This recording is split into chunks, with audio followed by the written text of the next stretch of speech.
The Triathlon Show 358.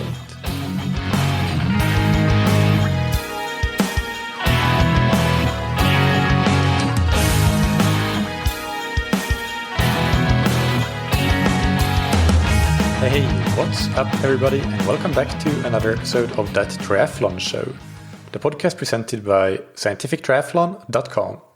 I'm your host Michael, and on today's episode I interview Jem Arnold.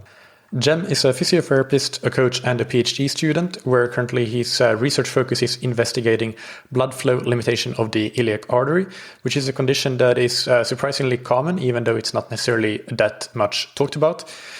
So we will talk about that in the interview, but we'll also talk about NIRS, near-infrared spectroscopy, which can be used to measure muscle oxygen saturation, which Jem is very involved with and knowledgeable in.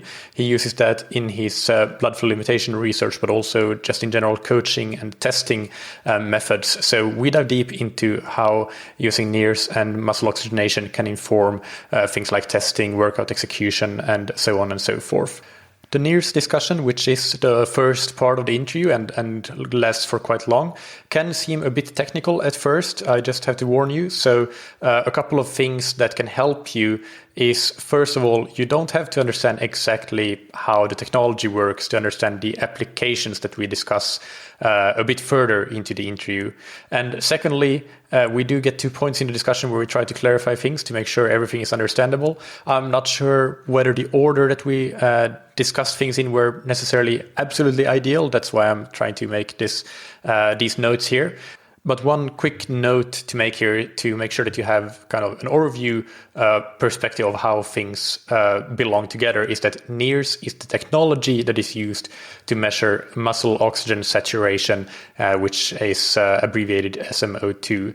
And SMO2, muscle oxygen saturation, is that's what we're interested in. We're measuring it with NIRS, and muscle oxygen saturation is reflective of the balance between oxygen delivery and oxygen extraction. So if you can understand that little introduction, then you will definitely be able to make heads and tails of the rest of the NIRS discussion as well, and especially when it comes to the actual applications and the potential use cases for the technology. But before we get into the interview, big thanks to our sponsors, Roka. Roka produce exceptional quality triathlon wetsuits, tri-suits, swimskins, goggles, performance sunglasses, and prescription eyeglasses and sunglasses. If you want to go faster in the water, look to Roka's range of wetsuits. From the entry level to the top of the line wetsuits, all of them come with arms of technology and exceptional quality and comfort in the water. And Roka's tri-suits work perfectly together with the wetsuits as they too come with arms of technology to really maximize your shoulder mobility for the swim. And on the bike and the run, the tri-suits are optimized for aerodynamics and comfort. Roka's range of sunglasses and prescription glasses is also packed with innovation with patented technologies such as the Geeko anti-slip technology. They are ultralight and have excellent optical properties. Visit roka.com/TTS for 20% off your order. And thank you to Zen8. The Zen8 Indoor Swim Trainer is a unique swim bench that allows you to improve your technique, power, and swim training consistency. It is a perfect tool to complement your pool and open water swimming, as it allows you to do very specific power and technique work, including working on your catch and your core activation, and it makes it easier to stay consistent even when you can't go to the pool. You can even use it to do activation work before a pool or open water swim, or to do swim, bike, brick workouts more easily. And thanks to the generous refund policy, you can try the Zen8 risk-free for up to 30 days. Check out the Zen8 trainer and get a special TTS bundle, including the swim bench and a bunch of Zen8 training plans and on-demand workouts on zen8swimtrainer.com/TTS. Now, without any further ado, let's get into the interview with Jem Arnold. Welcome to That Triathlon Show, Jem. How are you doing? Yeah, I'm doing really well. Thanks for the invite, Michael, to come on your show. Yeah, it's really a pleasure to have you. I have listened to you on some other podcasts. I have read your blog and have followed some of your stuff on Twitter as well. So, and you said that you have been listening to the podcast, so it feels like we've been following each other for a while now. So it's great to get a chance to connect. Yeah, exactly. We can trade compliments. As I said just before, I've been listening to your show for a number of years. So, it's really cool to kind of be on the guest list now. Yeah. So let's start with an introduction. Who are you, and what's your relation to endurance sports? Yeah, well, my name's Jem Arnold. I'm a PhD student at University of British Columbia in Vancouver, Canada. I'm currently living and working in the Netherlands on a project here that hopefully we can kind of get into. But yeah, my background is as a physiotherapist and exercise physiologist and athletic trainer as well for a different number of sports. Most recently, endurance sports, cycling, and a lot of the work that I do is with NIRS, near infrared spectroscopy, and doing metabolic testing, physiological testing for athletes. And then more recently, as I started the PhD in the last couple of years, doing that obviously in a research context rather than an applied sports science. But yeah, there's a bit of kind of an applied and academic background, research and application. And I think we'll get into a little bit maybe the condition that I'm studying, which is a clinical condition, but that affects elite, highly trained endurance athletes. So it's this really nice spread of clinical and high performance. So yeah, that's me. Yeah, there have been some high-profile cases, and we'll get into that. I do want to start with what will probably be quite a long discussion before that about NIRS in general and what that is and how you use it in testing. I did have Roger Smith from Moxie on, but that was many, many years ago now, and I think we're due a refresher. So can you just start with the basics? What is NIRS, and how can we use it in testing? Yeah. I know that you've had a number of guests that have at least mentioned muscle oxygenation, but so we can really go down the rabbit hole and go into as much depth as you think your audience will tolerate.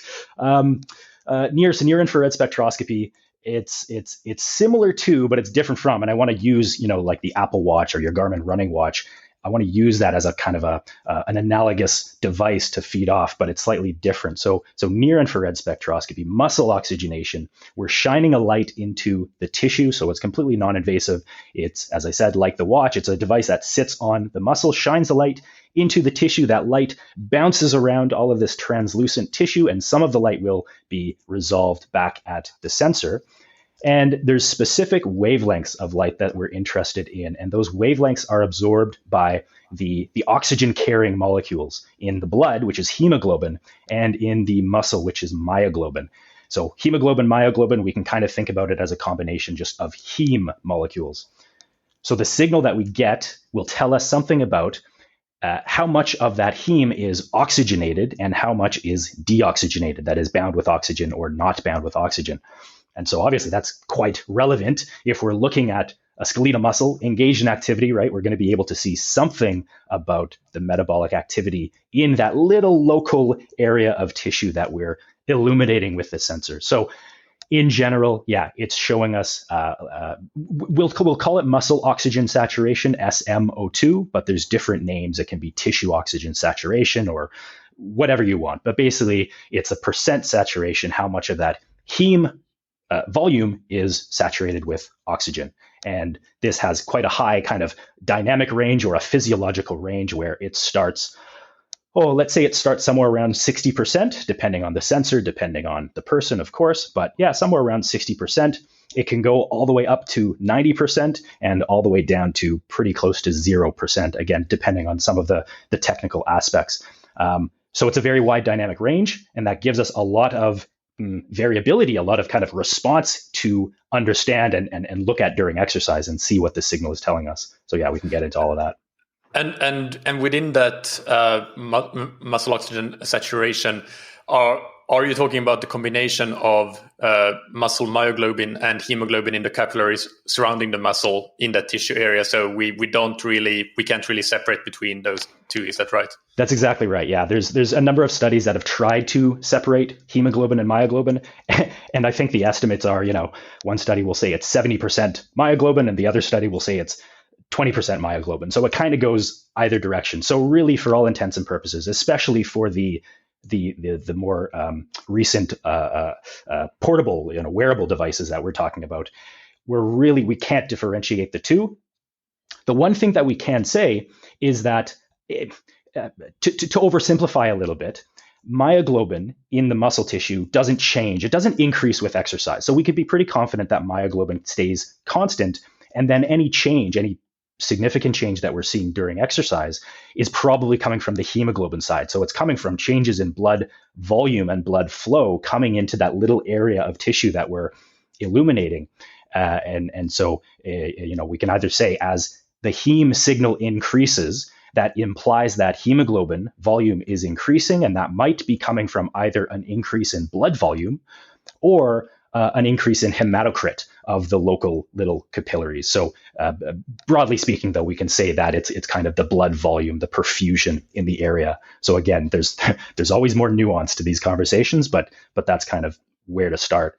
And just to kind of lead on that point that you were talking about of what we're actually looking at. Yeah, that's exactly right. SMO2 is really looking at kind of the mixed capillary blood. So kind of if we think about a single capillary, we're going to have the arterial side, which is quite a high oxygen saturation, 99, 98%, maybe going down into the low 90s at high intensity, but it's pretty much fully saturated. And along that single capillary, oxygen will be extracted out into the muscle. And we get to the venous end, and the saturation can be very low. Over the length of that capillary, oxygen extraction might be, upwards of 90%. So that's kind of where this gives us our very large physiological range of SMO2. So we're really seeing kind of this spatial and temporal balance of the oxygen delivery and oxygen extraction in this little tissue. Oh, so with that point, just to clarify, when you see the arterial and the venous side of things, are we basically looking at an average or something like that? Yeah, it's a good question. There are some good modeling studies with like the laboratory grade $300,000 NIRS equipment that are looking at this. But again, in general, we can kind of say it's the mixed venous blood. So again, we're never going to see 0% saturation because even at the venous end of that single capillary that we're talking about, and especially if we then scale that up to a full muscle tissue, it's never going to be 100% oxygen extracted from that capillary system, and so we kind of consider it to be on the venous side, but it's not a 50-50 balance, let's say. So it's maybe predominantly on the venous side, but that will, as I said, that will kind of change considering the spatial aspect and the temporal aspect with metabolism. Basically, as you increase intensity, the blood flow, the capillary dilation, all of this kind of stuff is going to change. Not to mention just the mechanical forces on the tissue will be squeezing and expanding blood volume out of that capillary system. So it changes in real time. But in general, we're talking about kind of more of the venous side. At least that's helpful to conceptualize it that way. Yeah.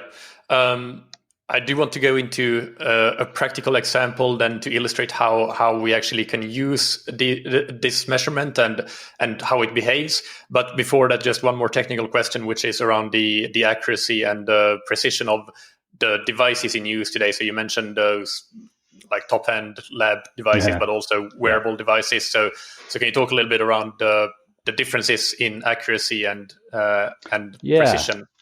Yeah. So there's a wide range of technology. Most of the sensors that I've used are the little, relatively speaking, the little portable units that are completely self-contained, and obviously it's more appropriate for sport application. And then there's the very expensive, really technical kind of fancy NIRS devices that I really want to get my hands on at some point and use. So I'll talk about kind of the portable units, the reliability. There's a bunch of different validation studies and looking at reliability out there for a number of the sensors. I will mostly be talking about, there's kind of two sensors that I've used most of my experience with. One is Moxy, which you mentioned Roger was on the podcast a while ago, and I think you've had other people on using Moxy as well. I think Olav Alexander Boo with the Norwegian triathlon, he's a big user of Moxy. Yeah. So I think actually on that note, I'm not sure if this episode will go out before that, but I just saw an email or a social media post that Moxy will have a booth at Kona, and Olav Alexander Boo will pop in there, and they will have some sort of joint things going on there. So if listeners that are at Kona, they might find that interesting. Absolutely, yeah. And there's a couple of those companies. There's like Moxy VO2 Master and Core Temperature Sensor, I think. So that's super cool. Yeah. But that's another thing. So for the Moxy, there's a number of validation and reliability studies. And one of my colleagues at UBC right now, Asaf Yogev, who's also doing his PhD and working with this stuff, we have done a number of experiments looking at the reliability in more kind of a real world setting. So looking at an actual training intervention and just trying to see what the day-to-day variability is that you might expect. And in general, and I can't give exact numbers because we're analyzing the data right now, but in general, it's something like a 10% difference in that SMO2, so plus minus 5%. If it's 50% one day and it's 60% the next day, it's probably not a meaningful difference. It doesn't mean your fitness has changed or fatigue has changed. But of course, as you use the devices more for a single individual, you can kind of narrow down that range and understand what your individual reliability is. So yeah, in general, for kind of reliability or day-to-day variability, yeah, we're talking somewhere in that kind of 10% range. For the other sensor that I've been using now is called Train Red, and I think it's a startup within Artenis. Artenis is one of the other well-known NIRS manufacturers.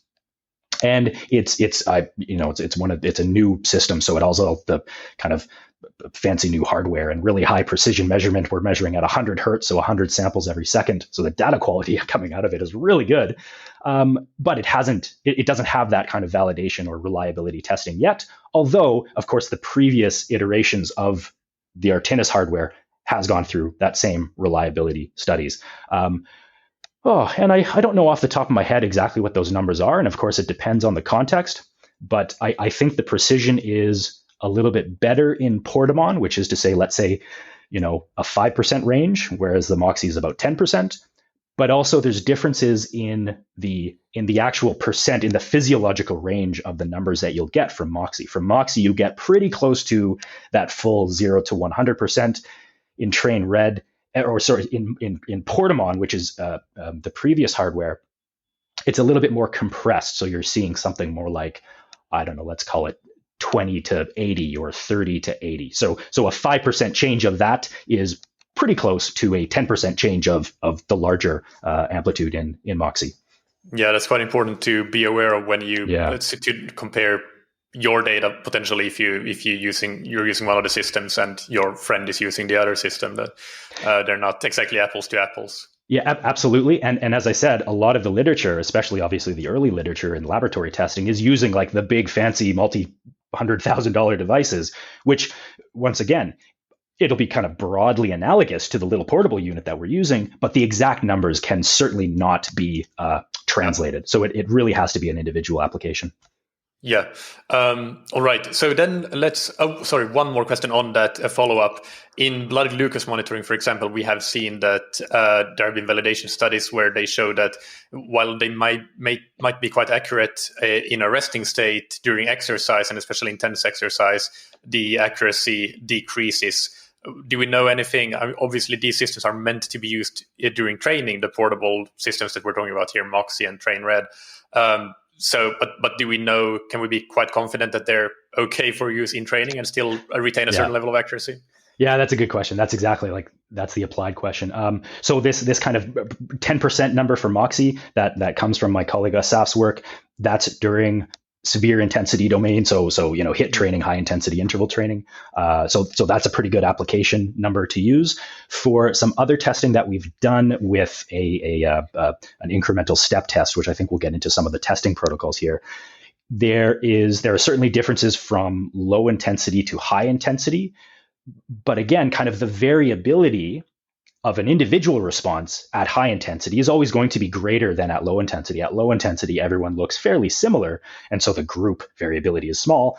At high intensity, people can look quite different. The group variability is large, therefore the reliability or the kind of the precision of measurement is going to be larger. And again, I can't give exact numbers, but if we're kind of talking about in the range of let's call it 5 to 10% at low intensity, and it would be maybe 10 to 15%, maybe up to 20% at high intensity. And we're talking about, 10% on a 0 to 100% kind of scale. So if we assume everybody is on that scale, that's kind of, that chunk represents an individual variability. So hopefully that kind of gives you some applied numbers. Yeah. So then, and maybe for the purpose of this discussion, it's best if you state which system you would refer to then, because it's different if it's a 0 to 100 scale. Can you explain how the muscle oxygen saturation would typically behave in in a couple of different scenarios. So, for example, for just a steady endurance trait workout, and then separately we might discuss something like a HIIT workout or something like that. So explain what the signal would look like, and in an ideal state, but also potentially what might be some potential things that we might be looking for, that this is kind of not what we expected, and that's where you might want to dig a bit deeper and see, okay, what can we do to improve this? Yeah. It's quite important to kind of understand what context you're talking about. With NIRS, just like any other measure that we're using, VO2, blood lactate, everything else, the signal or the response is going to look very different in an incremental protocol, right, a ramp test or a step test, than it will in a constant workload protocol, like a steady training session or a HIIT workout where you have constant workload intervals. If we talk about kind of low intensity, so if we're at rest, we can kind of start by talking about at rest. Most people will be around the same value, as I said. And let's talk about MOXIE. So the kind of that 0 to 100% range, I would say everyone's somewhere in that 50 to 60% range, more or less. Depends on tissue composition, depends on pigmentation. But yeah, more or less in that 50, 60% range. In train red, I would say it's pretty close to the same, maybe around more like 60. 55 to 65, somewhere in there. So about the same range. Okay, low intensity, starting exercise. We're going out for a training ride. And let's assume, the power is more or less constant. We're actually going to see SMO2 in both systems begin to increase at low intensity. And that's basically our warm-up effect. That's, exercise hyperemia, whatever we kind of want to call it. That signal is showing that there's an increase in oxygen delivery into the tissue relative to that constant workload, that constant power output that we're performing at. So the demand is constant, but we're getting a nice warm-up effect, and so the delivery is in excess, is exceeding the demand, and so therefore the SMO2 signal has a positive slope, is trending upwards, and it might get up to 70, 80, 90%. This is very dependent on the individual and especially on the tissue composition. And so maybe it's worth just kind of commenting on that.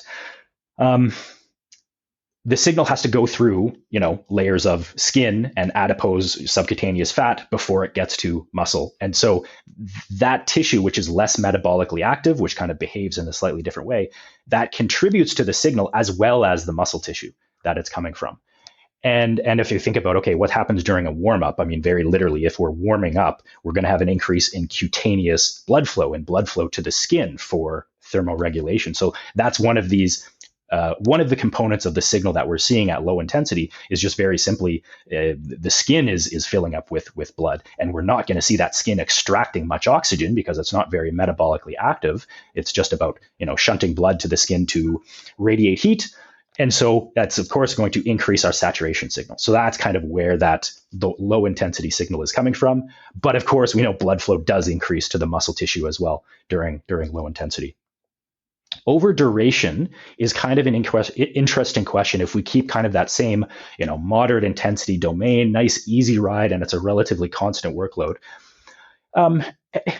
SMO2, it won't change too much. It might kind of gradually decrease over a long duration, but it stays pretty high, assuming kind of, the environmental conditions, right, heat and everything kind of stays constant.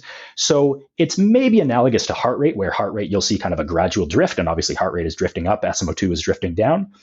And it's kind of, inverse to VO2 as well. So even in moderate intensity domain over a long period of time, you'll see a little bit of VO2 drift, which is probably related to, hydration and kind of related to the same aspects of cardiac drift and heart rate. And so SMO2 will kind of show the same thing. But there's not much change at low intensity with duration. Just to pause here, you mentioned supply and demand, and I think that's a pretty useful analogy when we're talking about NIRS. So you mentioned that during the warm-up effect being the oxygen saturation goes up, and that's indicative of demand being higher. Demand being lower than supply. That's right. Yeah. So basically, for listeners to completely understand this, so demand would be how much oxygen the muscles actually need, and supply would be how much oxygen is delivered to the tissue. Exactly. SMO2 is basically the balance of demand and supply, or oxygen delivery, oxygen extraction. And it's an important thing to consider, because we're seeing, just like blood lactate is kind of the net result of whatever lactate is being produced and whatever lactate is being cleared and oxidized, and we see kind of the leftover, the net result of those two processes. It's kind of the same analogy with NIRS. SMO2 is the balance of the oxygen delivery coming into that little area of tissue and the oxygen being extracted from that area.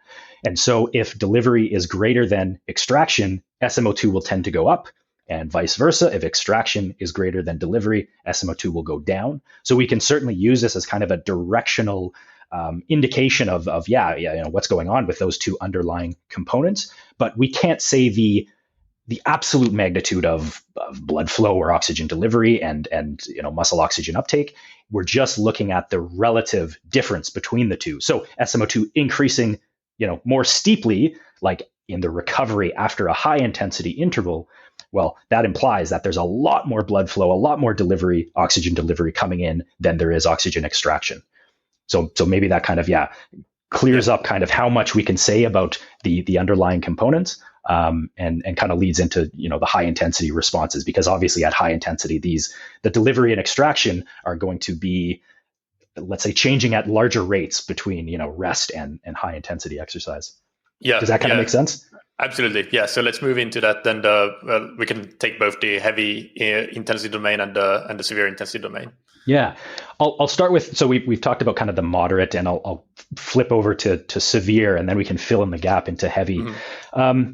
Severe intensity domain. So if we're doing a high intensity interval training type thing, we can consider three phases of an interval. We can consider the onset kinetics, which is you're going from rest to 250, 300 watts. And what we're going to see then is, of course, we impose this sudden increase in demand for energy to meet that new power output. And so that energy is going to try to be supplied by oxygen instantaneously, more or less. And so we're going to see this very quick deoxygenation or desaturation that is a sharp negative downward slope in SMO2 during the first, call it 60, 90 seconds up to 120 seconds. And so this is kind of the inverse of VO2, of pulmonary gas exchange, VO2 kinetics. In that first 90 seconds or so, VO2 increases very quickly, onset kinetics, SMO2 decreases. Then we get into this steady state or relative steady state, because in severe domain, we know it's not exactly steady, but we're in, kind of a pseudo steady state where SMO2 will kind of potentially balance out. And I want to come back to that point, because sometimes in certain response profiles, it doesn't come to a balance. It continues to decline quite sharply. But if we kind of, in general, I would say more of the time, we're going to see SMO2 kind of balance out, where maybe there's a little bit of a negative slope, but it's a relative plateau. It's certainly not as sharp as the initial onset kinetics. And that will proceed to a minimum. If we're going to exhaustion in this interval, then certainly SMO2 is going to be at the minimum, at maximum performance. But even in a submax, right, we're going to kind of continue to deoxygenate until the end of our interval, and then we stop exercising. That energy demand of locomotor work has suddenly been reduced. But in the background, and this is where it's useful to start thinking about these components, we take away that energy demand. So we take away the demand for oxygen to be extracted to produce energy to fuel the contractile work. But delivery, oxygen delivery in the background, has been, ramped up. That flywheel is going during exercise. And so it kind of remains high, or at least the difference now, oxygen extraction declines faster than oxygen delivery. And so the net result is we have more delivery, and therefore this reoxygenation, this steep upward slope in SMO2 during that recovery, that first, again, let's call it 30 or 60 seconds of recovery from exercise. Yeah, that makes complete sense. And then maybe we go into the heavy intensity domain. So let's talk about kind of the response profiles, because again, there can be two or a spectrum between two extremes of responses. And a good way to think about it is in a progressive step test. So that's why I kind of want, we can think about low intensity continuous training. We kind of talked about that. High intensity interval training. We talked about those kind of three phases of a single interval. And then if we think about a progressive step test, just like you would do for lactate, let's call it, 5-minute work stages, minimum of 3. And we talked about why, because onset kinetics takes, 90 seconds, 2 minutes or so. So you want to have a little bit of a period of that pseudo steady state. So at low intensity, moderate intensity domain, we talked about SMO2 will generally gradually increase during work. In the first response profile that I'll talk about, and the names are a little bit, we're making it up as we go along here, but we can call it like a linear profile or a monotonic profile. But basically what monotonic means is as workload increases at each work stage, SMO2 in this context is always going to be lower. So a monotonic response means it doesn't increase and then decrease, it's constantly decreasing. But that's across stages. So this first linear monotonic profile means that at low intensities during the work stage, you're still going to see a slight increase in SMO2 because of what we talked about. Delivery is increasing, you're warming up. But as you go to the next stage, there's a greater drop in SMO2 than you increased during the prior stage, if that makes sense. So increasing within stage, but it's still decreasing across stages. And why would that be exactly? Well, I guess it depends on the work stages, but basically, in the protocols that we're using, where it's maybe 6 or 7 stages from, 0 to maximum, you'll have kind of 2 stages, maybe 3 stages in moderate intensity domain. And it just means the response in SMO2 to the increase in work from stage 1 to stage 2 causes a greater deoxygenation than you get from the warm-up effect in stage 1. So the warm-up effect would be that would you have an actual break between these stages? So that's why you would see a warm-up effect also in subsequent stages, in stage 2 and stage 3 and so on. That's potentially part of it. And the protocol we use does have, it's an intermittent step protocol. So we have a 1-minute break in between these 5-minute intervals. But even just considering, even if it's a continuous without any break, if we're just considering where is the SMO2 at that steady state during, the last couple minutes of each work stage, that's kind of where we're talking about where, there's an upward slope, but it's a very small slope. It's not very steep, so that when you move to the next work stage and your workload has increased and your demand for energy and your demand for oxygen has increased, you're still going to be lower in this monotonic linear profile. So in this profile, another way to think about it is, let's say flat down flat across moderate, heavy, and severe intensity domain. So again, moderate domain, it's decreasing, but not very sharply. In the heavy intensity domain, and I'm finally getting to your question about what goes on in heavy, in this protocol, it's decreasing faster, deoxygenated faster across work stages. So going from one work stage in heavy domain to the next work stage, still in heavy domain, there's kind of a larger deoxygenation, a larger desaturation of SMO2. And then within those heavy domain stages, the slope will be flat to a little bit negative. More or less. So within stage, flat, a little bit negative. Across stages, definitely negative, right? Definitely deoxygenating. And we're still talking about this first profile, this response profile. By the time the athlete gets to critical power FTP, maximum metabolic steady state, whatever we want to call it, right? That transition from heavy to severe intensity domain, they're already going to be quite near their SMO2 minimum, their physiological minimum, whether that's 0 or 20%, depending on the sensor and depending on they themselves. So if they're already near minimum, it means they can't continue to deoxygenate. And so that's where we kind of get into this second flat part of the trend. So flat in moderate, down in heavy, and then flat again in severe intensity domain. And it's not quite flat, but generally speaking, that's kind of it. So that's the first response profile. The second, the other side of the spectrum, I think is probably easier to describe.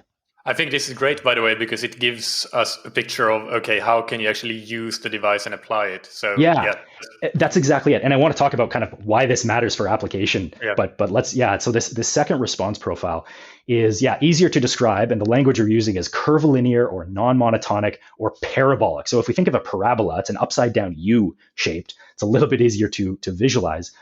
In this profile, what we're seeing at low intensity, moderate intensity domain is now we're seeing, the same increase during the work stage, but now that increase is large enough so that at the subsequent work stage, you've increased the workload, the SMO2 is now higher.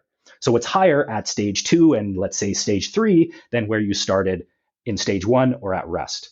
So you reach your kind of maximum SMO2 somewhere around ventilatory threshold 1, lactate threshold 1, not exactly, but it's somewhere around there.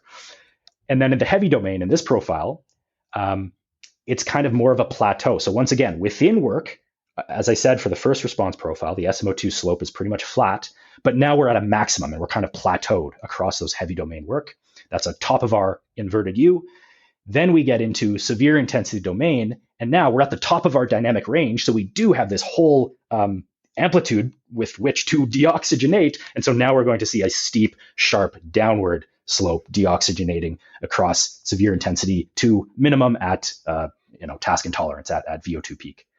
So we have this kind of more linear response where it's pretty much decreasing across all work stages. And we have this curvilinear or parabolic response where it's increasing at low intensity, plateau at intermediate intensity, and declining at high intensity. So very different. And in general, of course, it's a spectrum, but I think in general, and we're trying to, investigate what are the characteristics that put a person into either one of these kind of boxes.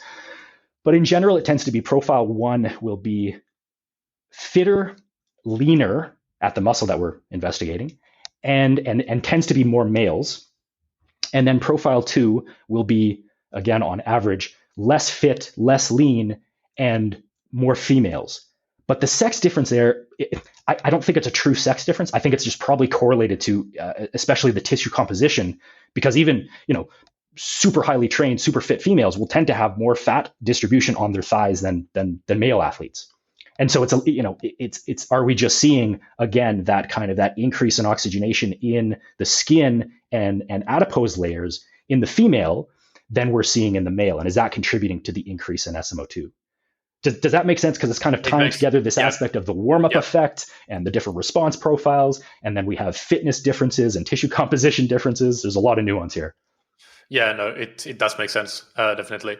And what would the implication be? Let's say if we have let's say if we have two athletes that, for argument's sake, they have a similar body composition and they're both male, for example, but they have those two different profiles. If first of all, can that be the case? And if that's the case, what would the implication be? What does it mean in terms of what's going on under the hood of these two athletes?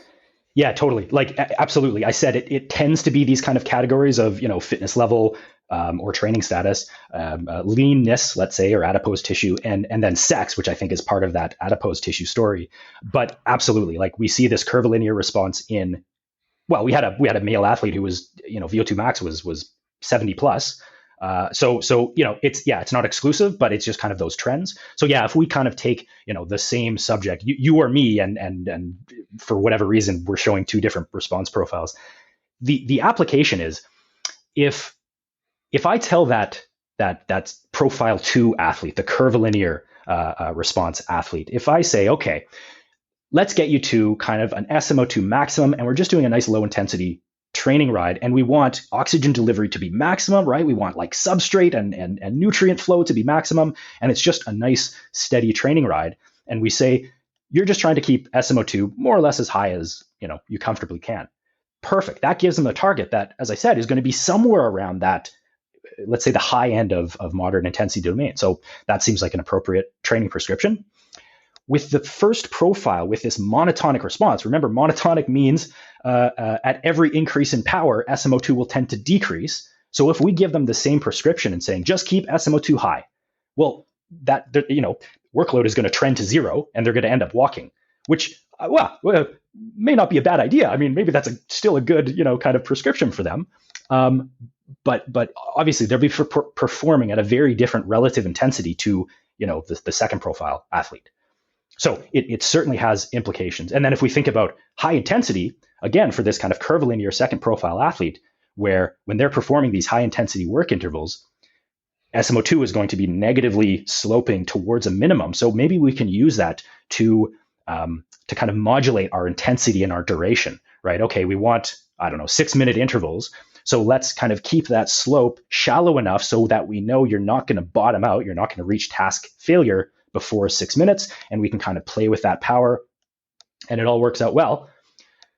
The first profile athlete, the linear profile athlete that I mentioned, they're kind of already at minimum at critical power. So we can't really, there's no slope there to predict the time to exhaustion at a severe intensity power, at a severe intensity workload. So we really can't kind of use, at least in the VL muscle, which we're kind of talking about here, the primary locomotor muscle in cycling, we can't use that as an indicator to program the high intensity intervals. So yeah, big implication to kind of, do this preliminary baseline testing, see how the athlete responds in this, that's the point of an incremental test, is to see the intensity dependent response. And then we can use that to inform their training, depending on kind of which of these profiles they more fall into. Yeah, I'm jumping a bit back and forth in my list of questions that you also have here, as you can see. But I just find that this is, it's all really interesting, and just trying to take the next logical step in terms of the questions. But I guess we can move into. Okay, so we discussed already a little bit around the testing, or you said that the protocol is an intermittent stage test. So can you describe that a bit more, and how would you use that test then to profile an athlete and then potentially inform their training? Yeah, totally. So as I said, I think, no matter what we're measuring, blood lactate, VO2 or NIRS, it's protocol specific. We have to understand what the actual protocol, the context in which we're measuring this, in order to understand what the response is telling us. So muscle oxygenation is no different. Most of the literature, I would say, uses just a standard, 8 to 12 minute continuous ramp test where workload is increasing at whatever, 25 or 30 watts per minute. And we know where that comes from, right? That comes from VO2 max testing. That comes from ventilatory thresholds. So it makes sense that we would just use that as a default protocol with NIRS. I think, and obviously I think based on other people who have developed these protocols before me, that with NIRS, we want to look at the steady state response. So I talk about, we have the onset kinetics, the steady state, and then the recovery kinetics. In an incremental ramp protocol, we really only see, it's like a continuous onset kinetics. The response, VO2, lactate, NIRS, is constantly chasing the increasing workload. So we're never seeing a steady state. I think when we're looking at, muscle metabolic activity, I think we're interested in that steady state. And so just like lactate testing, where you need at least a 3-minute or a 5-minute or longer stage in which lactate kind of reaches a steady baseline, for the same reason, we want to look at that with NIRS. So we have, a multi-stage, incremental step test. And then, as I said, the protocol is kind of, introduced a 1-minute rest, just an arbitrary number, kind of nice round number, 1-minute rest. And that's to show us, as I've mentioned, the reoxygenation response to the prior workload. So we have this workload. Let's think about the underlying O2 delivery and O2 extraction. Those kind of reach a balance, and SMO2 is the product of the balance. And so we see what that looks like for a couple of minutes. And then we take away the workload, we take away the oxygen extraction stimulus, and we see the reoxygenation response, which is kind of a proxy for oxygen delivery. It's not exactly oxygen delivery, but it's a proxy for it. So we can see now how the recovery response, and then, of course, the onset to the next interval progress in an intensity-dependent manner across stages. So, we call it 5-1. There's 5-1-5, where you repeat the 5-minute work bout at the same intensity, and then you move up intensity. It all kinds of works, but it's basically 5-minute work interval, 1-minute rest. And we've been using that for training zone prescription and description of intensity domains. We're finding kind of, good applied results, but we're still trying to figure out, and obviously from a research perspective, trying to validate what those responses look like. So we have a study in the work, we have a manuscript in the work where we've looked at this 5-1 test with VO2, lactate, and NIRS, and hopefully we'll be able, and heart rate, of course, and power, cadence, everything else, and we'll be able to make some associations or kind of describe at least the profiles across these three phases, which is onset kinetics, steady state, and recovery kinetics in this protocol. And then we had the athletes perform this protocol twice, so we have a reliability, a test-retest reliability component of that as well. So I think that's really interesting. Yeah. Can you tell us more about that? How the NIRS how it relates to VO2, and if it's possible, even though it's not published yet. Yeah, no, totally. Again, I don't have exact numbers because we're doing the analysis, but I can very easily, the SMO2 reliability is greater than, that is to say worse than, the VO2 reliability. So VO2 is very reliable. We kind of, we know those numbers. Blood lactate, on the other hand, I think it's going to be pretty close. I think SMO2 is going to have maybe better reliability, but certainly kind of in that ballpark of lactate, because lactate is it's so variable, and you only get one data point for each stage versus, breath by breath for VO2 and a continuous real-time measure for muscle oxygenation. So as the numbers that I gave you before, where let's call it kind of 5 to 10% at low intensity, and that's day-to-day variability in SMO2 at the VL. And I think I said 10 to 15 or maybe 10 to 20 if we widen that range at high intensity. That's this is the study where those numbers are coming from. And those are really preliminary just off the top of my head. So take it with a grain of salt. But it does mean that if you kind of just put a sensor on day 1 to day 2 for your everyday training, again, you kind of have to consider where the sources of uncertainty are coming from. If you see a 10% change, if you see a 5% change, if you see a 15% change at high intensity, kind of questioning, is that meaningful or not? And as I said before, that's where the coach knowing the athlete, and of course the athlete knowing themselves, will be able to say, it's 10% lower today and I feel fatigue. So yep, that matches up, and my heart rate's a little bit higher, and right, tying together all of these sources of data. So on an individual level, that's important. In the research, obviously, we kind of have to look at a group level and try to quantify that expected level of uncertainty or variability. Yeah. Well, did you assess in the data collection anything regarding where let's call it the different thresholds, so the ventilatory thresholds sit versus the lactate thresholds, and if you want to call it the turn points or thresholds of the oxygenation signal? Yeah, absolutely. Yeah, that's one of the things. That's not going to be the first study that we talk about, because the first study will be a bit more descriptive, talking about these response profiles and, again, the general reliability. But yeah, absolutely. One of the biggest applications of NIRS in the literature is looking at, I'm going to call it the deoxygenation breakpoint. It has a couple other names, the deoxygenation plateau, or the HHB plateau, which is deoxyhemoglobin plateau. Anyway, this is a breakpoint that broadly is associated with critical power, FTP, VT2, LT2, MLSS, all of the other measures, that second fatigue threshold. And then we have an oxygenation breakpoint in NIRS, that I'll call it, that may be associated with the lower breakpoint, LT1, VT1, et cetera, fat max. It's an interesting question, because this goes back to the response profiles. And as I said, right, in that second curvilinear profile, we can say that SMO2 maximum is it's somehow related. It's pretty close to VT1 or fat max. But in the first response profile, it's not at all. There is no SMO2 max. SMO2 max happens in the first stage. So, if we just kind of combine these profiles into a single group, and we looked at the reliability or the association, the agreement between NIRS and the other profiles, we might not see a strong association, but maybe it just requires that kind of separation of these response profiles. So again, we're, statistically thinking about the statistical power we have in this study. We'll see what we come up with, but I think it's really interesting just from a, anecdata perspective, to think about. Yeah. In general, and I think other work has showed this as well, there does seem to be a deoxygenation breakpoint that is, again, broadly associated with VT2, LT2, We have another study actually that does show this, that we have published using NIRS in an incremental test. So we measured, where VT1 and VT2 was. Oh, just VT2 actually for this study. We just measured VT2. And then we had NIRS at the VL, primary locomotor muscle, in cycling. And we saw, there was a breakpoint.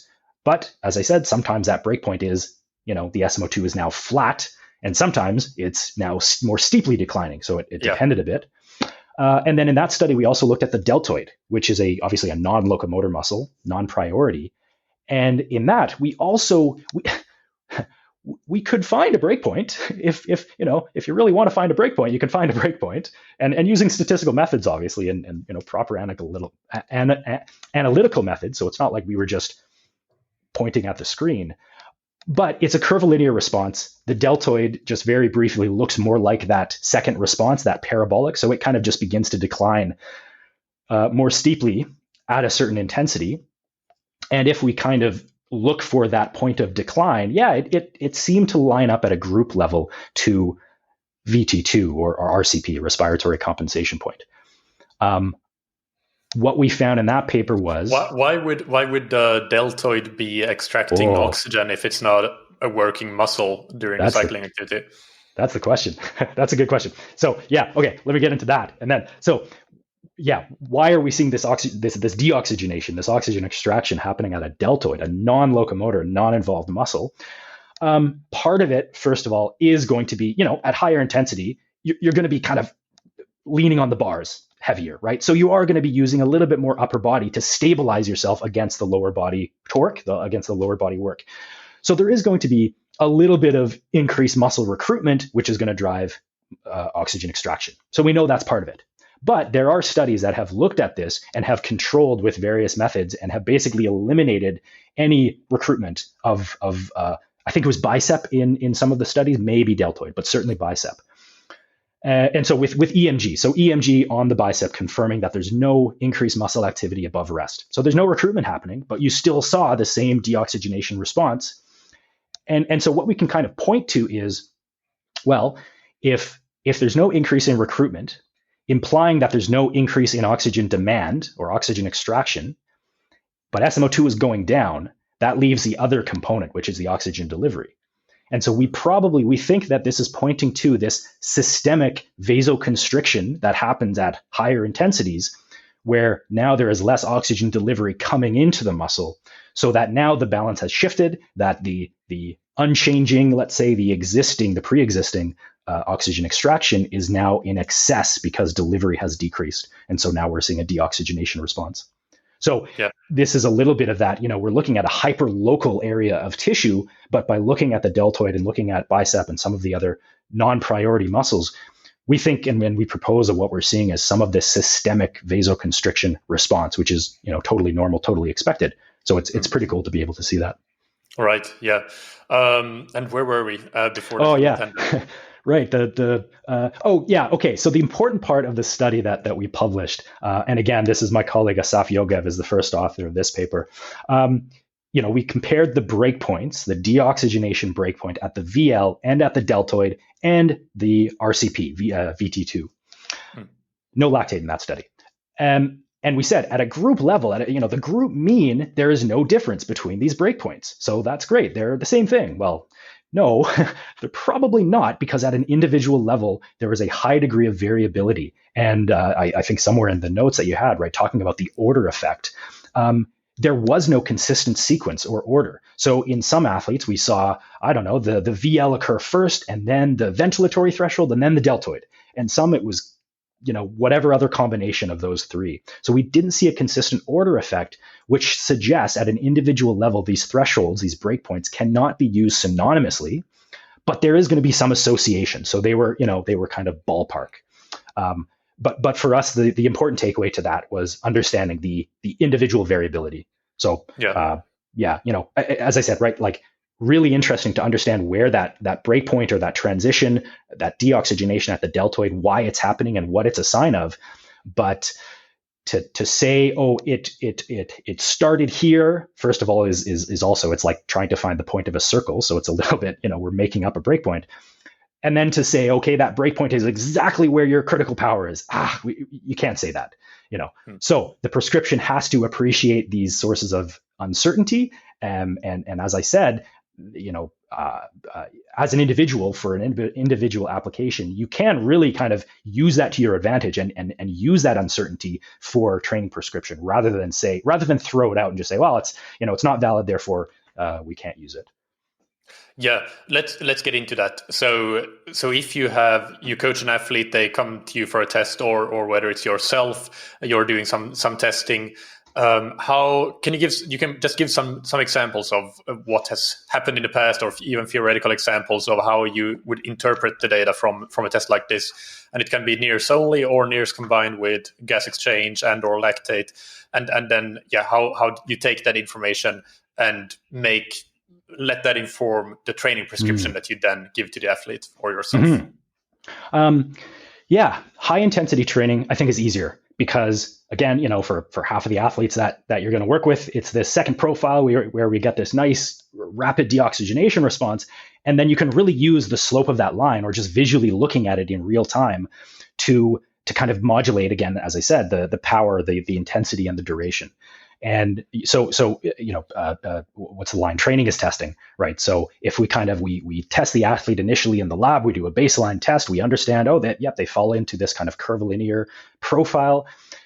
Maybe we send some sensors home with the athlete for a couple of weeks to use, or if we have the luxury, the athlete can come into the lab to do some of their training sessions. But basically, we want to now see what SMO2, what NIRS looks like during training. So for this athlete that I'm thinking of, basically, we're able to look in real time and say, okay, you see how quickly it's desaturating now, probably means you don't have long at this workload. So let's start to decrease it. Let's kind of bring it in line. Let's get this SMO2 to either balance out, or just for that slope to be somewhere where we can control the duration. As I said, I think, if we're aiming for 6 minutes, let's get that slope, and let's get the intensity down so that we kind of get into that 6-minute range.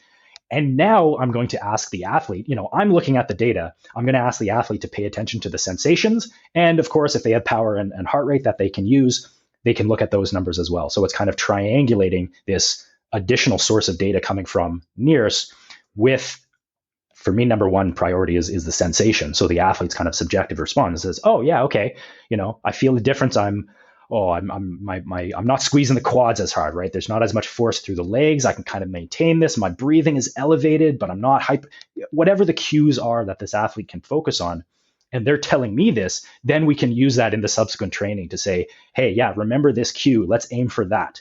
And maybe the power is going to be 20 watts different day to day, but if we kind of pay attention to the cues, we see what power is at, and we have heart rate as well as another indicator, we can kind of, again, triangulate what we're aiming for high intensity.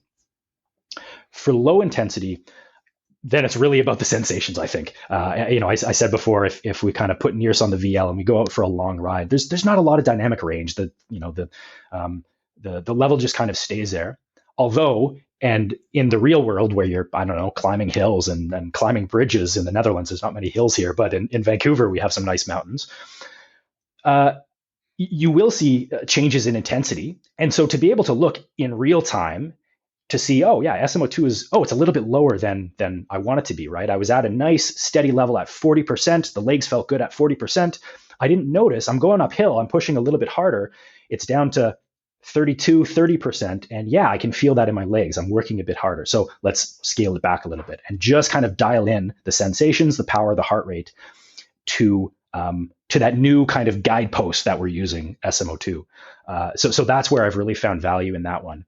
And after, a few sessions, or let's call it a week or two of using NIRS, maybe in the field, hopefully, again, training is testing, then, they send the sensors back to me, the coach. I can send them on to my next athlete, but they remember those sensations. They know kind of where they're training at. And, I've kind of retested every couple months or so. And, always the retest, you're like, oh yeah, okay, yeah, I'm going way too hard again. So, let's kind of redial in the sensations and the power. But I think it's just, a good way to kind of cue the sensations, pay attention to the sensations, but to get that objective, let's call it biofeedback almost, where you're in a training session. So very broad scope, but that's kind of how I approach it for the high intensity session and for the low intensity. Yeah, and what about kind of more holistic, the holistic programming aspect or profiling aspect of the athlete, finding strengths and weaknesses or limiters of the athlete? Can you use it in any way like that? For example, figuring out if an athlete might have an oxygen delivery limitation, or maybe an extraction limitation, or even something else that I haven't thought about. Yeah, absolutely. There's lots of good resources, and I have to say, Moxy has a lot of good resources over the years that look at that, and some looking at NIRS alone, and then some looking at NIRS in combination with VO2, especially. So maybe I can give you some links to put in the show notes. But yeah, there's some really good resources out there. We have definitely used NIRS, used Moxy for that kind of profiling, that kind of, okay, what are the relative limitation here? What are the relative strength? I think I've talked about this before, but like, I feel like right now I'm halfway down a fractal level where I've kind of lost the pattern, and I thought everything made sense, and now I'm digging a little bit deeper and nothing quite makes sense. But then eventually you keep digging and you revisualize, you recapture that pattern at the next fractal level. So I have to say I'm kind of in the middle, and now looking at these NIRS signals and saying, what does it mean? Does it actually mean there's a cardiac limitation, or is it something just hyper local that we're seeing? So I'm less confident of my interpretation skills now than I was before. But certainly, as I said, right, we're seeing the balance of delivery coming in and extraction. Yes, we're seeing in a very hyper local context. It's a very small amount of tissue that we're illuminating with NIRS. But as I said, right, if we're looking at VL and we're looking at maybe deltoid, and maybe we're looking at the paraspinal, the stability muscles on the low back, we can start to see kind of what's going on around the system, which I think is quite valuable. And then even tying it back into those response profiles and understanding what is the limitation for either of those response profiles. I think very easily what we can say is the first profile that kind of reaches an SMO2 minimum and at high intensity and has nowhere further to go. We can probably say their ability to extract oxygen from that little area of tissue is maxed out. There's nowhere left to go. There's no more oxygen to extract. Whereas the other profile athlete who is continuing to deoxygenate further all the way to task failure, right? So it's just getting steeper and steeper. They seem to have more delivery happening, again, considering the tissue composition and everything else, so that maybe if they work on oxygen extraction, they might be able to get that SMO2 lower and extend that time to exhaustion a little bit further. So I think those response profiles absolutely have an aspect of phenotyping to them, where it's at a broad scale, where it's general fitness and general training status and general tissue composition. But then again, accounting for all of those things, then we can go deeper and say, okay, what is the actual tissue typology, fiber typology in that little area of the VL that we're looking at, or the RF or wherever? And that can tell us something about the athlete's phenotype. And of course, we're not working. We're not working in darkness here. We have the athlete's own report telling us, oh, what kind of athlete are they? What's their training history, their sporting history, for example? What events do they like? We can see their power profile. So it's not using NIRS alone, but I think NIRS gives this really insightful, I'm going to call it quasi-mechanistic view of the tissue. And from that, I think we can really use it to make some statements about not just the phenotype of the athlete, but as I've kind of been alluding to, what kind of training or how do we prescribe training that either might address the weakness or that we know the athlete is strong at and they're going to respond to really quickly. Yeah, and I think especially for triathletes, it can be quite easy to combine the perceptual response with NIRS data in that way, because something that I think about quite a lot is that for a lot of triathletes, when you do high intensity, it seems like they get to a point where muscle fatigue is limiting them rather than ventilation and reaching it. They can't quite reach anywhere close to their maximum heart rate that you might get in, for example, running. And of course, maximum heart rate is generally lower on the bike, but in like very well balanced athletes, it's not that much lower. It's maybe up to 5 beats per minute, not much more than that really. But you can quite often see in training that an athlete might not even reach near 10 beats per minute from their running maximum or 15 beats per minute. It can be quite a stark difference. So, Totally. and if you combine that with the athlete saying that, okay, yeah, I feel like my muscles just give up on me, and you can get some NIRS data to confirm that, and that can potentially inform what your issues are, and or vice versa if that's not the case. If you're really like feeling like you're breathing out of your skin, and the muscles could go on, but your ventilation cannot. Totally. And that brings up the different responses in different sports. If you have someone coming into triathlon who's more experienced at either cycling or running, as you say, the responses are going to be very different across modalities. And that holds true, of course, for the NIRS, the muscle oxygenation response can be different. I have to say most of the literature and most of my work has been in cycling, but we've definitely done a little bit of running investigation, and the all of these response profiles and kind of all of the nuance, is just different. And again, with less experience myself, I haven't really kind of categorized that in my own head. But, to take the objective data in, let's say, from cycling into running is going to be one thing, because we know those data are going to be different. We can't use the same heart rate number, the heart rate target in cycling as in running, for the reasons you just said. In the same way, we can't use the same NIRS numbers. But if we can relate those to a sensation or to the kind of subjective experience of that intensity, that's what we can translate. And especially with swimming, obviously, where we have less data to work with during swimming, I think that's quite important. Yeah, no, absolutely. And I was just going to follow up on that previous point with the profiling that you talked about. So just to give the listeners something specific, simplified, and not like super contextual, but in the case where you have somebody that they desaturate kind of as soon as they get to the severe domain, and they don't have that, they had that linear response as you talked about, or monotonic response, then would you say that working quite a lot on kind of oxygen delivery through high intensity intervals might be something that could help them? Whereas exactly. Like it gets into that kind of philosophical question of, do you train the limiters, or do you train the strength, or do you train the weaknesses? But for me, I think if we're seeing an athlete kind of at minimum already at, whatever their critical power is, I think there's a lot of room there to work kind of, let's say, as hard as possible while maintaining SMO2 above that minimum. And I think basically what we're saying is, once SMO2 is at minimum, it's hard to say exactly this, but I'm gonna make super broad stroke statements right now, and I'm probably gonna regret it. But once that SMO2 is at minimum, beyond that, the excess work, the increases in workload, is coming from more predominantly anaerobic, substrate resources, right? The oxygen is tapped out.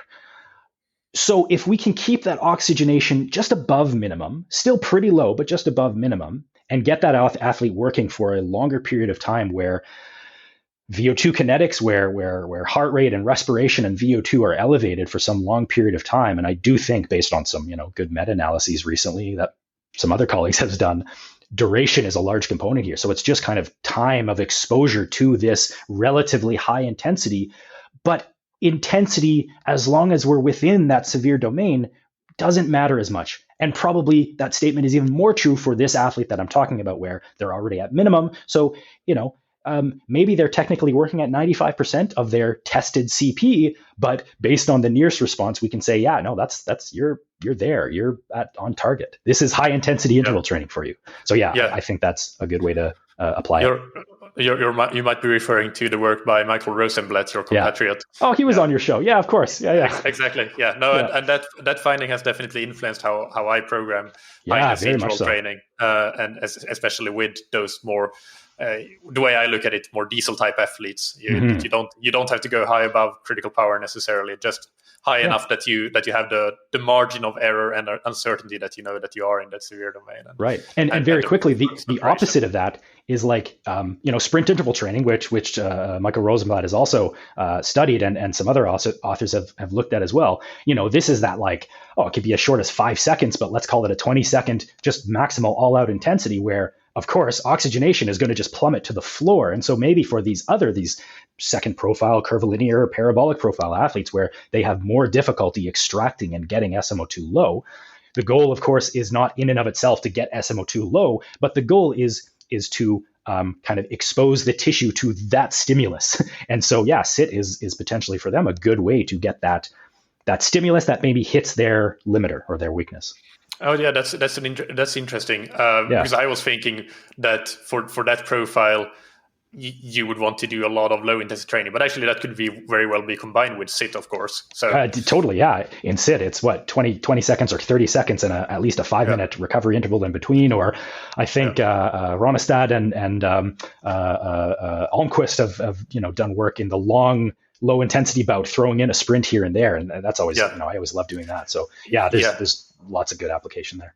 Yeah, I think we've just about spent as much time. Well, one more question that I really have to ask is the hardware side. So again, we mentioned two wearables that are available on the market: the Moxy and the what was it? Train Red. Train Red, and it's kind of Artenis. Portamon is more commonly. Again, it's been around for a while, but right now, at least to my awareness, I would say the two portable devices that are most accessible and both quite I don't know, well established, let's say, are Moxy has been around for years. Again, has a lot of research with it, a lot of validation, and a lot of use in practice. As we talked about, the Norwegian, all of their sports, I think, are using it. Was used in Nike Breaking 2, all kinds of application. And then Train Red is, let's call it an updated hardware on what used to be Portamon, but it's a similar form factor. These are very small devices, the size of a Garmin head unit, and they just go right on your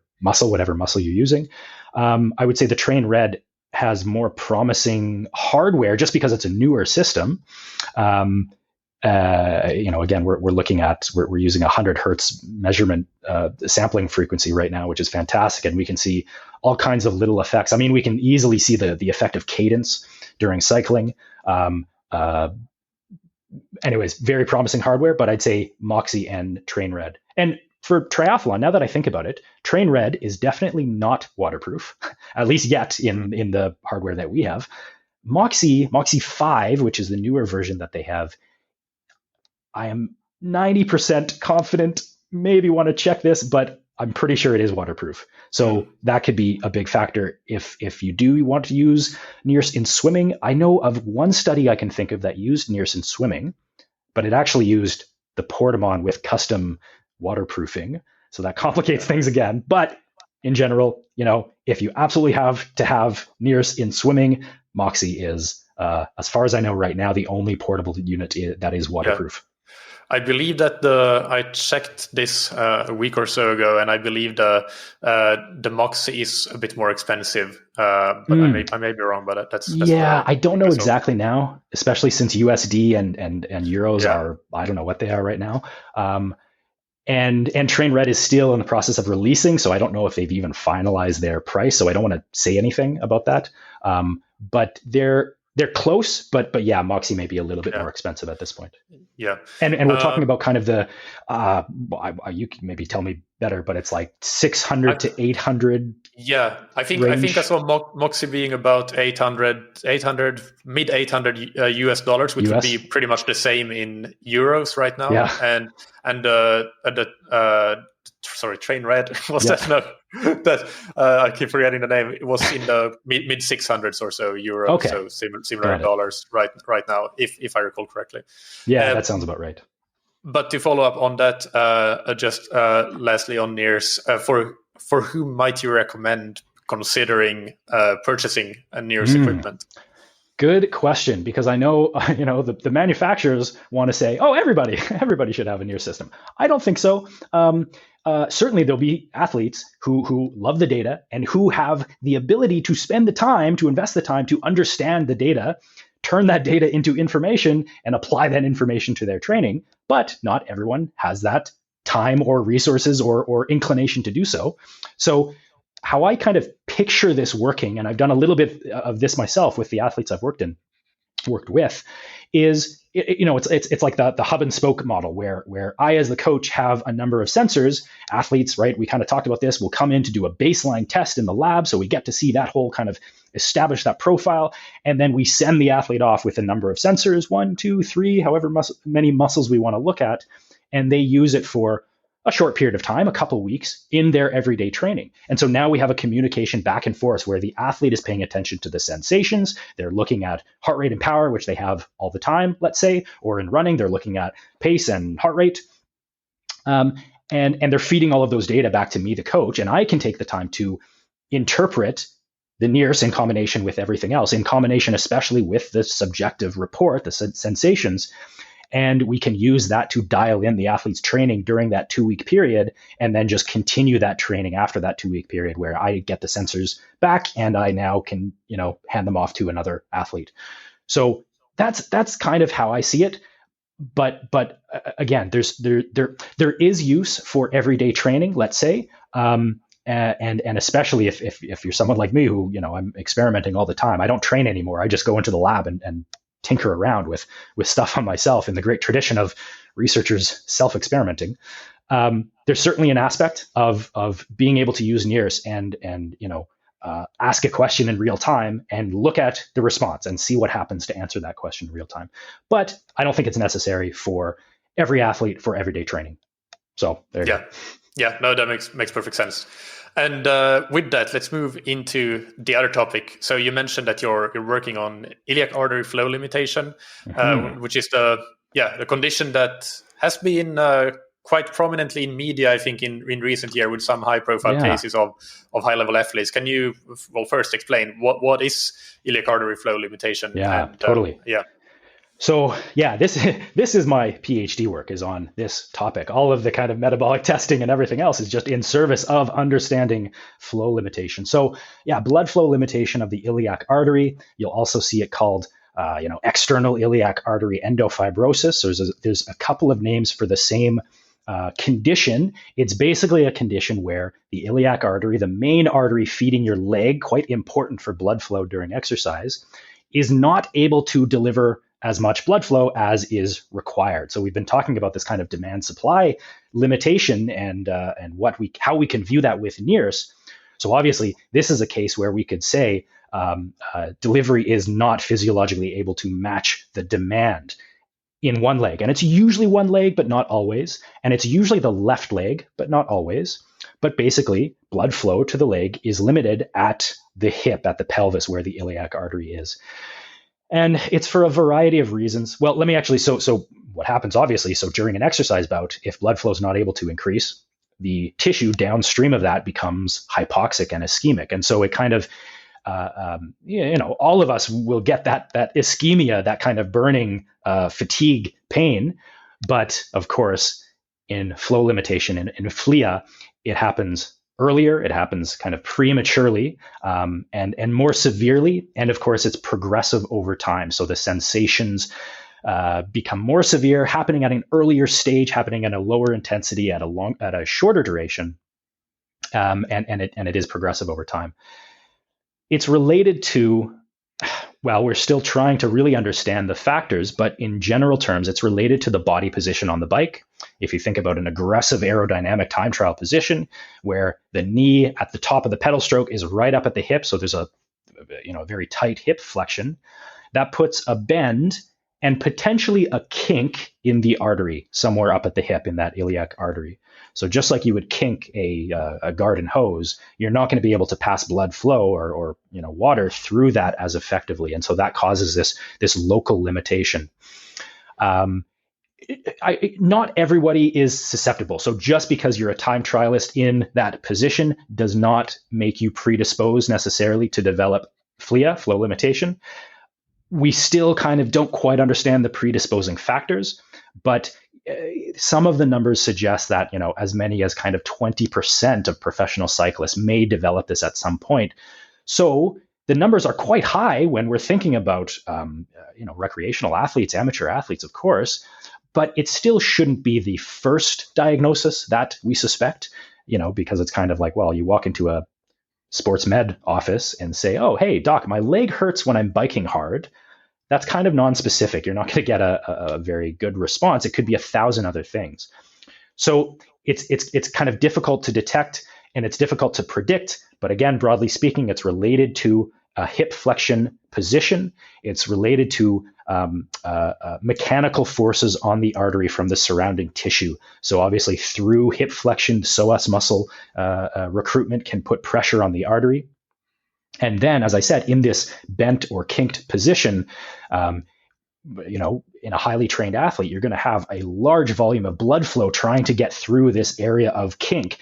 So these hemodynamic forces on the interior of the artery causes turbulence. Vascular walls, endothelium does not particularly like turbulence, and so it can become dysfunctional and start to fibrose, which is to get thicker. And that's where this term endofibrosis comes from, fibrosis of the vascular wall itself. And so that's why it can be progressive over time, where maybe it starts as a functional kink or a tortuosity, a bend in the artery, and maybe that progresses into endofibrosis.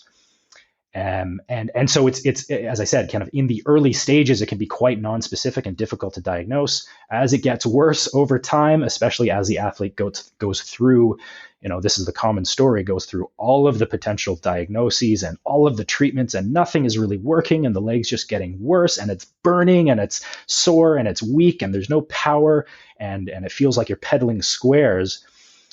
This is all potentially suggestive of a flow limitation.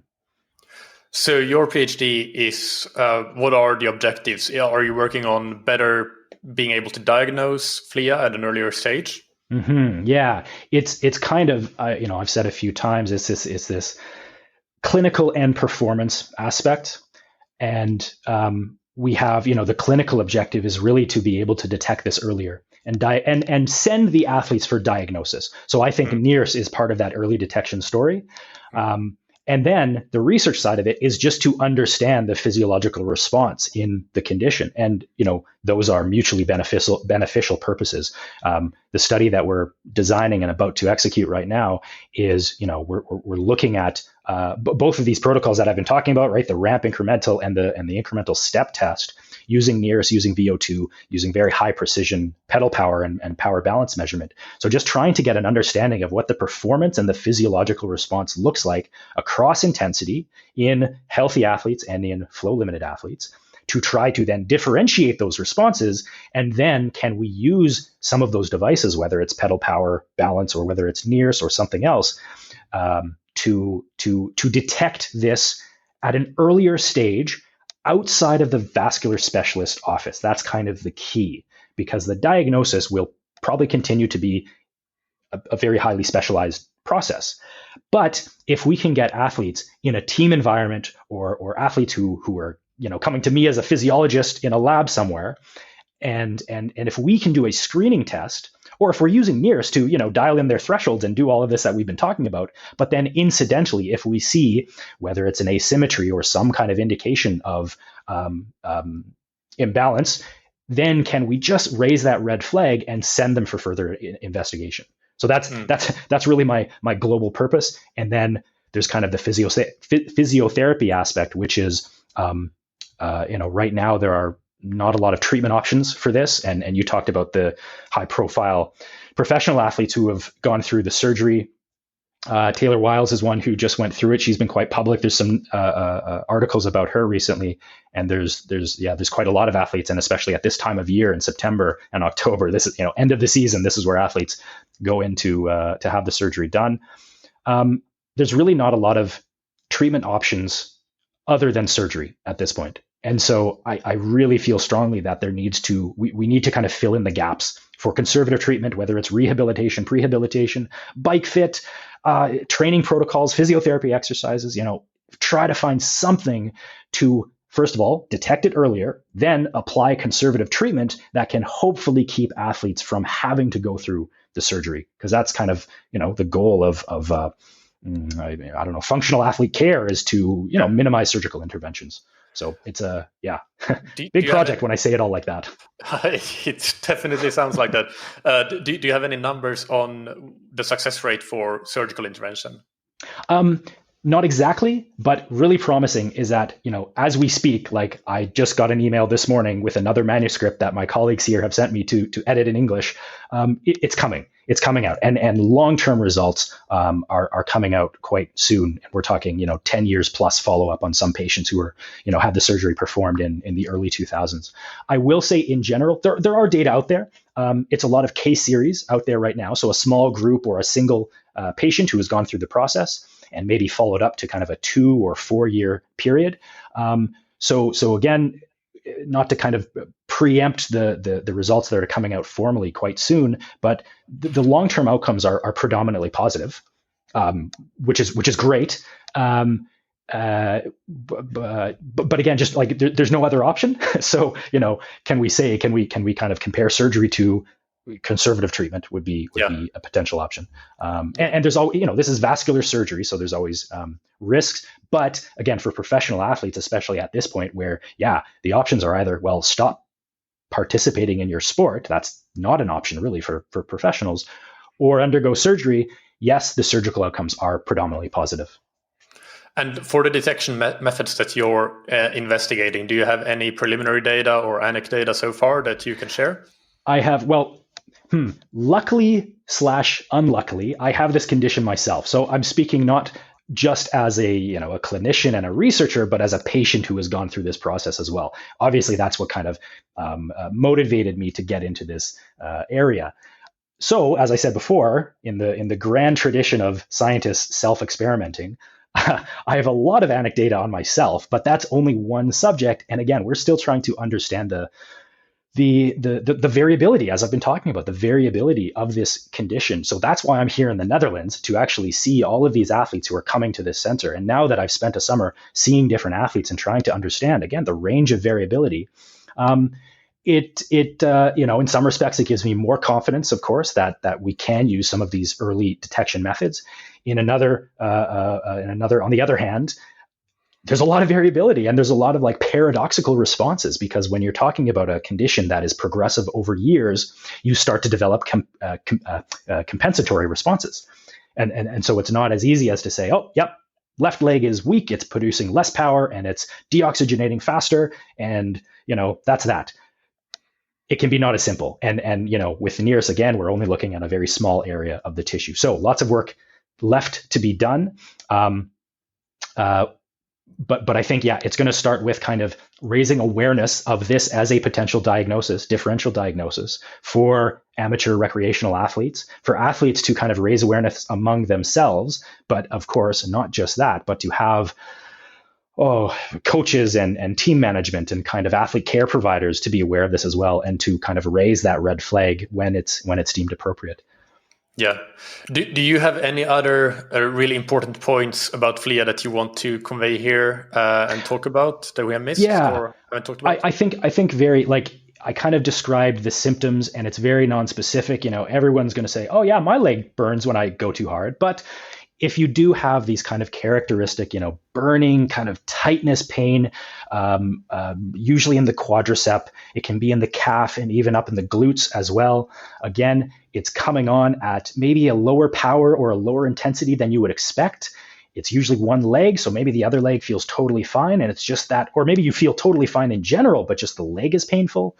One of the other characteristics is it resolves quite quickly. The symptoms go away quite quickly with rest. So, you come to the end of your interval, and within a few minutes, the pain has subsided, the acute symptoms have subsided. And especially for those athletes who have gone through a process of investigation with no luck, looking at biomechanics and bike fit and other injuries and everything else, and it's still there. I would really recommend, there's a link that hopefully I can give you, can put in the show notes, to go through a very simple self-check questionnaire. And it just basically does what I've just done. It describes the symptoms and says, hey, if this sounds familiar, maybe it's worth looking into, and it can point you to some resources. So I think that's the place to start for athletes. For athlete care providers, again, there's some literature out there already. There's more literature coming out. There's consensus statements. And of course, in my own work, I hope to have more kind of democratized information, infographics, whatever. I have to say I don't have much of that right now, but I can give you some resources for the clinicians to go investigate. Yeah, no, that would be excellent. And final question. I'm not sure if you have ever experimented with blood flow occlusion training. I'm just curious, might FLIA feel similar to blood flow occlusion training or not? Yeah, it's like you're always doing blood flow occlusion training and you can't get rid of it. Yeah. I haven't experimented with it. I understand it is quite promising. I can't say I'm an expert in it. I'm a little bit hesitant, of course, maybe for obvious bias reasons, because, even just viscerally kind of feeling that pain of having an occlusion cuff, or in the case of this condition, having an internal occlusion. There are potentially some concerns with autonomic sympathetic hyperexcitability, let's say, with vascular occlusions. So again, that's my bias, is I'm a little bit hesitant of its application just for that. But it's not like it's really only if it's used inappropriately. So just like anything else, it's just a tool. It has to be used appropriately. When it's used appropriately, I think there's some good applications out there. But if you want to feel what FLIA feels like, a good way is to pump that cuff up and then go try to exercise, and that's that's kind of what I was getting at. It's potentially getting a feel for if you're suspected you might have it. Then so part of the testing that we're doing is applying a vascular occlusion for a short period, a couple of minutes, to kind of understand the NIRS responses. And I have no sympathy for the healthy athletes who go through this, because they're like, oh, that really hurts. Like, yeah, it does. Imagine trying to do that all the time. But it's not too bad. And All right. So, I mean, we could have talked for a lot longer, I feel, about both NIRS and FLIA, but I actually have an athlete call in a couple of minutes. So let's do the rapid fire questions in rapid fire style. And the first one is, what's your favorite book or resource related to endurance sports? I'm going to give you general answers to these. So in general, it's podcasts, and I'll put yours, right there, up there at the top of the list. Podcast. There's no better way to listen to experts or just people you're interested in their own words. And I think that's the best resource there is out there. And what's an important habit that you have benefited from athletically, professionally, or personally? I've talked about a few times, but just consistency, I guess, just showing up. And that goes for training. It goes for daily habits. It goes for relationships and families and loved ones, just showing up. And there's this kind of aspect of, spending quality time with people. But maybe it's just kind of the quantity time, just showing up and being with people, building relationships. And then in the context of training, it's kind of the same thing. Like, you can be hyper focused on optimizing the one little interval protocol that you're using. But if you just show up and do the work day in, day out, and you're kind of broadly following a system, but you have flexibility in that system, I think that's the way to approach life and training. I think that's a good point after a pretty detailed discussion about lots of technical stuff, but it's always good to end on that note. I totally agree. Let me say one more thing. Like, we can talk about adding all of these sources of data and information. And I think, yes, sometimes adding data will add precision, and you can really dial in, where your thresholds are or where your training targets are. A lot of the time, though, I would suggest adding data does not add precision. It shows you how uncertain any one source of data are. It shows you the range of variability. And so what it adds is the flexibility to kind of adapt your, highly structured, highly optimized training plan to accommodate for all of those and understand all of those sources of variability. So I think that's quite important. Yeah. And finally, who's somebody that you look up to or that has inspired you? So again, in general, I have to say just clinician scientists out there, and that goes for coaches as well, who are coaching and researching and applying the lessons in both directions. I think the clinical or the high performance side and the research side are not mutually exclusive, but they have different purposes. And to be able to kind of navigate and synthesize both of those aspects, not to mention just the superhero level time management skills that it requires to, be a doctor or a physiotherapist or a full-time coach, as well as to perform research. I think I find that very impressive. Obviously, that's kind of what I am striving towards. So in general, clinician scientists, a lot of respect for them. Yeah, that's a great answer. And where can the listeners find you online if they want to follow you? Yeah, I think I'm most active on Twitter these days. I think it's just my name, Jem Arnold, maybe Jem _Arnold, something like that. But yeah, Twitter is probably the best place. I'm on Instagram. I'm on Strava. I have a blog, sparecycles.blog. I haven't updated it very often through the PhD, but there's some old articles there that people love, like the highly optimized little training interval articles. People still like that. So yeah, I'm happy to talk about any of this stuff, and especially if there's athletes kind of interested in flow limitation, yeah, definitely reach out to me, and I can hopefully point you to the right resources out there. Excellent. Well, thank you so much, Jem. It's been a pleasure to talk to you. I learned a lot, and I hope to do it another time. Yeah, appreciate it. Thanks a lot, Michael. I hope that you enjoyed that interview. As always, you can find the show notes on scientifictriathlon.com with links to James' social media and his blog.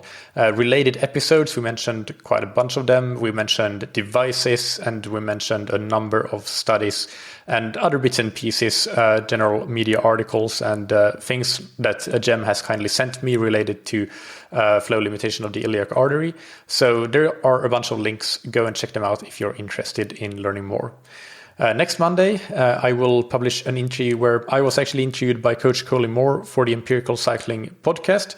If you're already a listener of the Empirical Cycling podcast, you may have already heard this interview, but if not, you will get a chance next week here on That Triathlon Show, as Coley kindly gave me permission to republish this interview.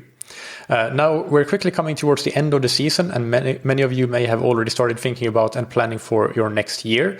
If you know that you want to really improve your performance, or you have some specific goals that you're working towards, then really the number one way of making that happen, in my opinion, is to work with a good coach. Coaching is not just for pro athletes. In fact, if you're time limited, then that's perhaps even more of a reason to work with a coach to make sure that you get the most out of the time that you have for training. So if you're interested in discovering what it could be like to work with a great coach, then check out our coaching page on scientifictriathlon.com and contact us to learn more. Finally, big thanks to our sponsors, Roka, that you can find on roka.com. Check out their wetsuits, tri-suits, swimskins, goggles, and exceptional sunglasses and prescription glasses for everything from day-to-day wear to extreme action sports. Use the promo code that you can get on roka.com/TTS to get 20% off your entire Roka order. And thank you to SmO2. Use the SmO2 swim trainer to improve your technique, power, stamina, and most importantly, your swim training consistency. Get the special SmO2 TTS bundle, including the swim bench and a number of SmO2 training plans and on-demand workouts on smotoswimtrainer.com/TTS. And don't forget that you can try it at home for up to 30 days risk-free thanks to the great refund policy. Thank you, as always, for listening. Keep training smart and keep loving triathlon.